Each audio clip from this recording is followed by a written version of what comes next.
I don't know who else to tell, or what I even expect to happen by posting this. I can't call anyone. He's always around. I'm writing this on my phone, huddled in my closet, hoping the sound of the old house settling will cover the frantic tapping of my thumbs. I feel like a little kid again, hiding from monsters.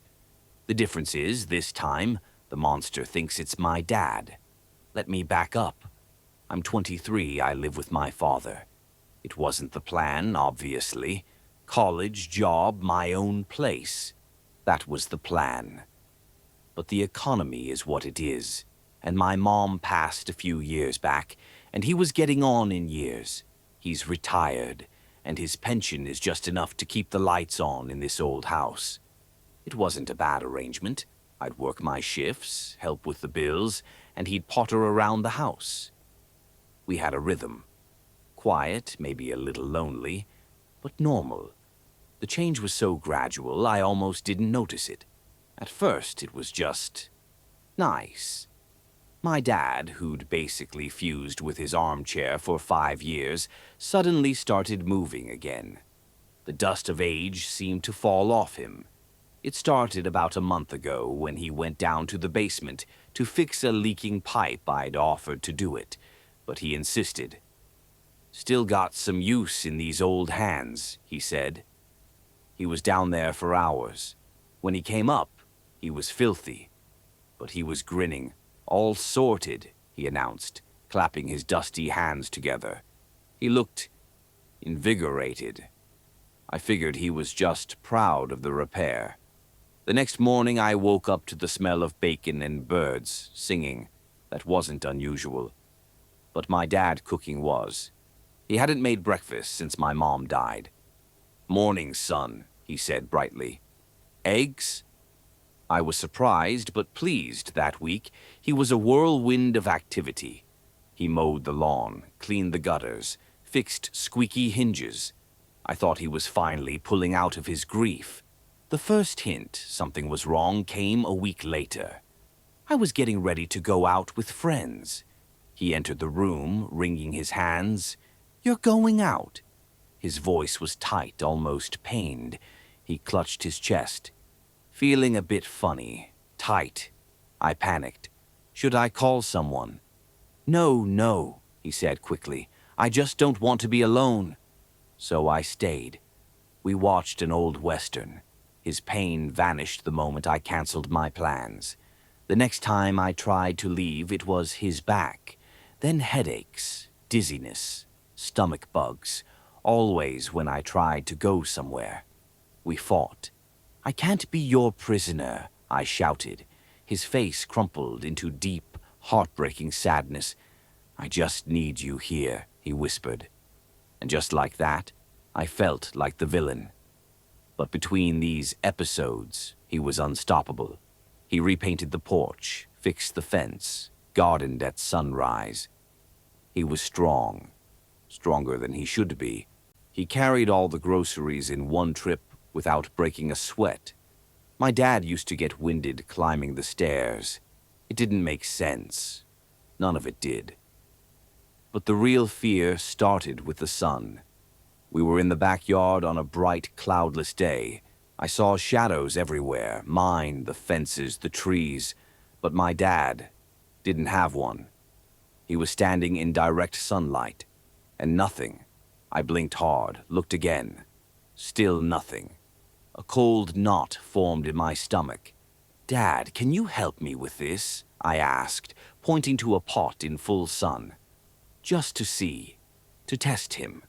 His eyes flickered with something like fear. "In a minute," he said quickly, shielding his face. He never came over. As the sun moved, he moved too, always staying inside the shadows. After that, I watched him constantly. He avoided windows during the day. He flinched away from stray beams of light. He only took walks after sunset. He stayed in the dimmest parts of the house. My worry turned into pure dread. He began trying harder to keep me home. He unplugged my car battery and pretended not to know why it wouldn't start. He lost the front door key, trapping us both inside for hours. I tried talking to him, really talking. "You're not acting like yourself," I told him. "Something happened in the basement, didn't it?" His face went cold, still unreadable. "Drop it," he said. The finality in his voice terrified me. That was when I knew the truth was in the basement. I waited until last night to investigate. I pretended to go to sleep and listen to him move around the house. His footsteps were soft, almost silent, unlike my real dad. I heard him check every lock in the house. Then finally, his bedroom door closed. I waited. Minutes felt like hours. When I was sure he was asleep, I crept downstairs. I didn't dare turn on the lights. The basement door was cold to the touch. I opened it slowly. The latch clicked too loudly. A wave of damp, cold air washed over me. It smelled like wet earth, and something metallic, sweet, the smell of decay. My phone was my only light. I went down the stairs one at a time, shaking. The basement looked the same, concrete floor, stone walls, shadows everywhere. I pointed my light toward the pipe he'd fixed.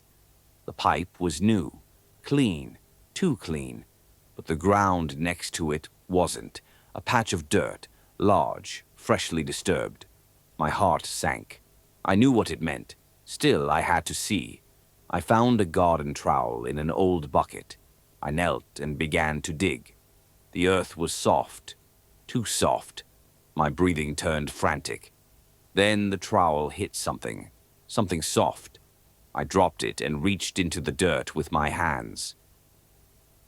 My fingers brushed against fabric, denim, the familiar texture of my dad's work jeans. I froze. Then I dug faster, clawing at the dirt. A leg emerged, then a torso, his favorite flannel shirt, and then the face. It was him, my real dad. His skin was pale and waxy. His eyes were closed, his mouth slightly open, a dark gash on the side of his head, dried blood mixed with dirt. He looked peaceful, horribly peaceful, like death had come instantly. A strangled sob escaped me. My dad was dead. He had been dead for a month, and I had been living with something else. Creak. A floorboard groaned above me. I turned slowly toward the stairs. My phone's light trembled in my hand. He was there, standing at the top of the stairs, a dark silhouette against the faint hallway light. Watching me, I couldn't see his face, but I felt his eyes. I was trapped. When he reached the bottom step, the light hit his face. He was wearing my father's pajamas, his hair, his wrinkles, all identical. But the expression wasn't his. He was smiling, softly, sadly. A smile full of sympathy that froze my blood. "I knew you'd find your way down here eventually," he said. His voice was my father's, but smoother, too smooth. "I'm sorry you had to see this." I pressed myself against the wall, shaking. He didn't move closer. He just watched me. "It was an accident," he said softly. He pointed toward the loose earth. "The second to last step is rotten." He fell, hit his head. It was quick. He didn't suffer. His voice sounded almost gentle. My throat tightened. Tears blurred my vision. "What are you?" I whispered. He tilted his head in a disturbingly familiar way. "I'm him," he said, "and I'm not. Think of me as the other shadow, the one that lives on the other side of the veil. We watch, we follow, we feel what they feel. Their joys, their sorrows, their love." He stepped closer, just one step. I flinched violently. He froze, raising his hands as if calming a frightened animal. "Your father's final thought was you. His fear of leaving you alone pulled me through. I am his love, his duty, given form." He gestured around the basement, the tools, the pipes, the grave. I finished his work. I fixed the pipe. I buried him so you wouldn't have to. I've been repairing the house, protecting you. I've been trying to be a good father. The words felt insane, but horribly real. My dad is dead, I choked out.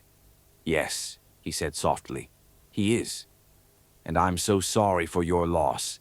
He stepped closer until he stood right in front of me. Then he knelt, lowering himself to my eye level.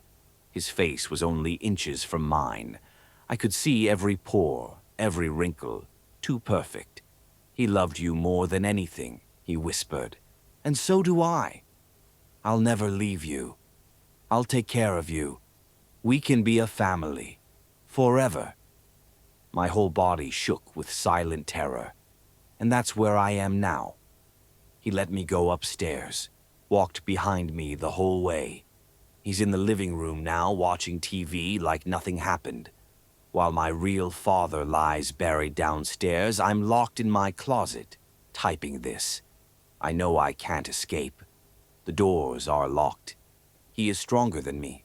He doesn't sleep. He will never grow old. He will take care of me. Forever. I hear footsteps in the hallway, soft, quiet, getting closer. He's calling my name, and he sounds just like my dad.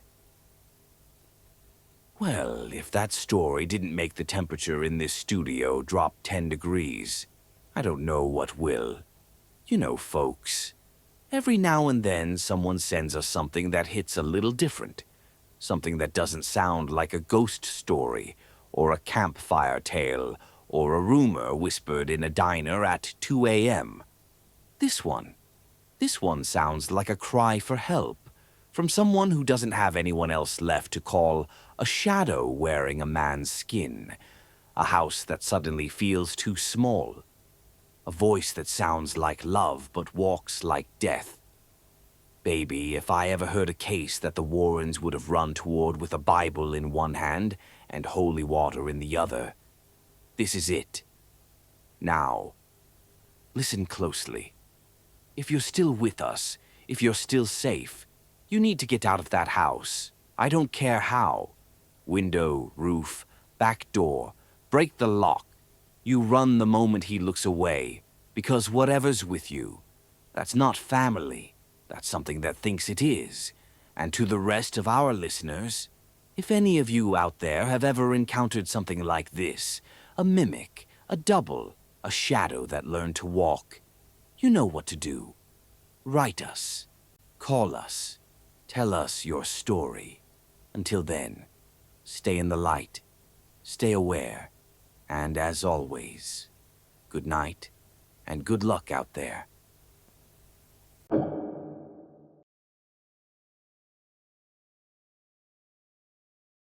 We received this letter from a man who claimed something strange happened to him and his friends back in the 1980s. They were just trying to find a shortcut, but what they found instead has haunted them for decades. It was a weekend in the summer of 1984. There were 4 of us, me, Rick, Steve, and my little sister, Ellie. We'd borrowed my dad's car and planned a short road trip to a lake a few hours out. We were using a paper map, of course. No GPS back then. At some point, we saw a narrow road that wasn't clearly marked. Rick joked it was probably a shortcut and convinced me to take it. At first, everything seemed normal, just a quiet country road surrounded by trees. But after about 15 minutes, something felt off. The road narrowed even more, and the trees seemed closer, denser, like they were leaning inward. And there weren't any signs, no intersections, no houses, no animals. We started to joke less and look around more. Ellie said it felt like we were driving into a tunnel made of forest. 10 minutes in, the road narrowed even more. The trees looked wrong, taller than they should have been, too close together. The light dimmed like a storm was coming, but the sky was clear. I think we missed the turn, Rick said, slowing down. Should we go back? Steve asked from the passenger seat. There's no space to turn around, Rick muttered. We'll keep going a bit until we find a wider spot. The further we drove, the stranger it all felt. The trees now looked almost identical. Their trunks too straight, branches too symmetrical. Ellie whispered, "Do you guys feel weird, like we're not supposed to be here?" None of us answered, because she was right. The road became gravel, then dirt. Then it split into two without warning. No signs, no marks. "Left or right?" Rick asked. "Left looks wider," I said. "Go that way." He did, but after a few minutes the trees got even denser. Now their branches scraped the car. "We need to turn around," Steve said. "Now." Rick finally found a tight spot and backed up slowly. It took several minutes. We were all tense, not talking. The forest was too quiet. When we got back to the fork, something was wrong. The other path, where we originally came from, was gone. "No way," I said. "This can't be right." We finally made it back to the highway. The familiar signs, the sound of fast cars rushing by. It was like we'd escaped something we couldn't name. For a while, no one spoke. Then Rick suddenly said, "What if we go back, just to check? I want to see what the sign actually said." "You're kidding," Steve said, still pale. "You want to go back there?" "Just to the turn-off," Rick insisted. "We don't even need to go down the road." We agreed hesitantly. It didn't feel dangerous anymore, not here on the main road. So we drove a couple miles back, scanning the roadside. Nothing. No side road, no sign. Just solid trees and a continuous metal barrier. We turned around again, driving slowly, eyes peeled. Still nothing. "Maybe we passed it without noticing," Ellie suggested. But we went back again. Drove even slower. Counted every signpost, every mailbox. It wasn't there. "Wait," Steve said, suddenly pointing at something on the ground. "What's that?" In the grass near the ditch was a sheet of paper, half wet from dew. Rick picked it up. His face changed. It was a hand-drawn sketch of a road sign. Brechtwood, the kind used on state highways. It had the name of the town we remembered. But it wasn't metal. It wasn't official. Just a picture. Left in the grass. And we don't know if we missed the turn by just a few feet, or if we were never meant to find it again. Please, if anyone out there has ever heard of a place called Brechtwood, reach out. Tell me it's real. Tell me I'm not losing my mind. We weren't dreaming. It happened. Okay. That's eerie. I've heard of weird places like that. Off map, hard to reach, vanishing when you turn your head. Listeners, if any of you have heard of a place called Brechtwood or experienced anything like this, please let us know. We'd love to hear from you.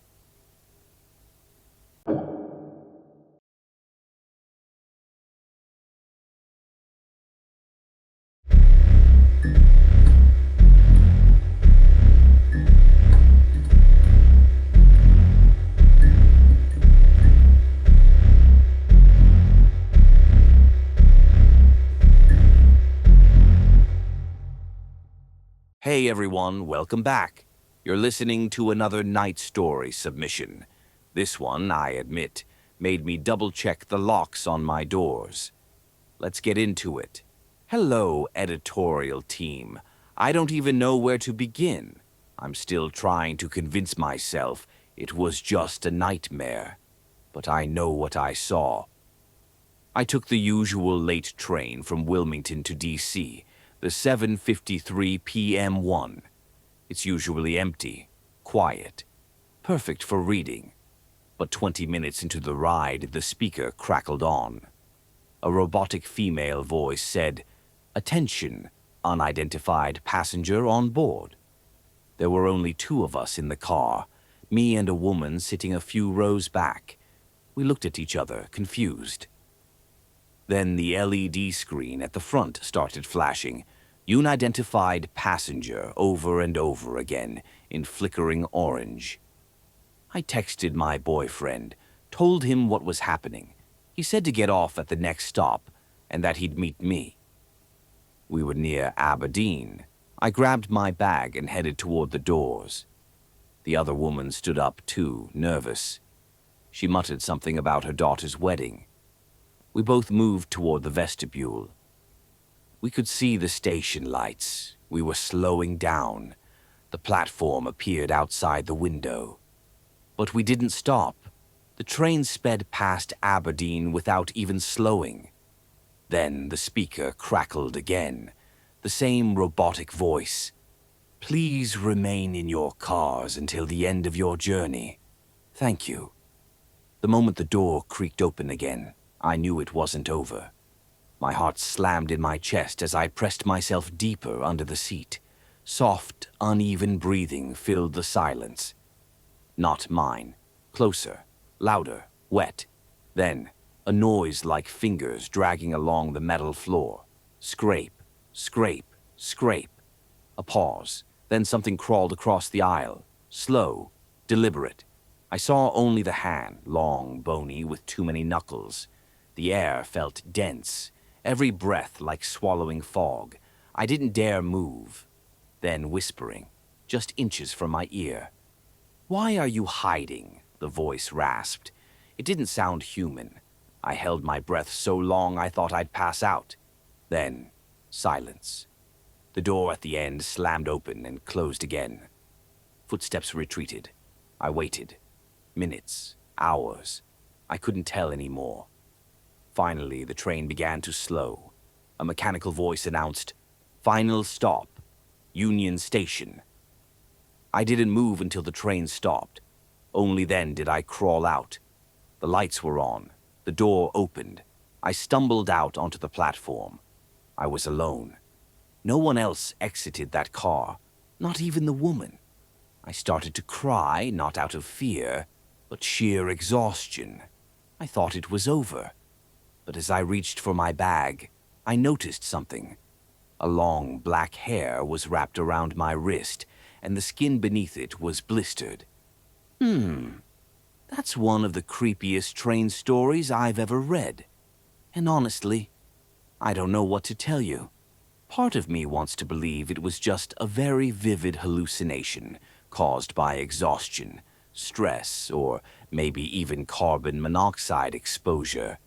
But that part of me, it's getting smaller with every letter like this we receive. To our listeners, have you ever experienced something strange while traveling alone? A voice on the intercom that didn't sound quite right? A passenger who didn't belong? If so, write to us. Because maybe, just maybe, they're not all passengers. Until next time, stay alert, stay safe, and don't forget to look around before the doors close.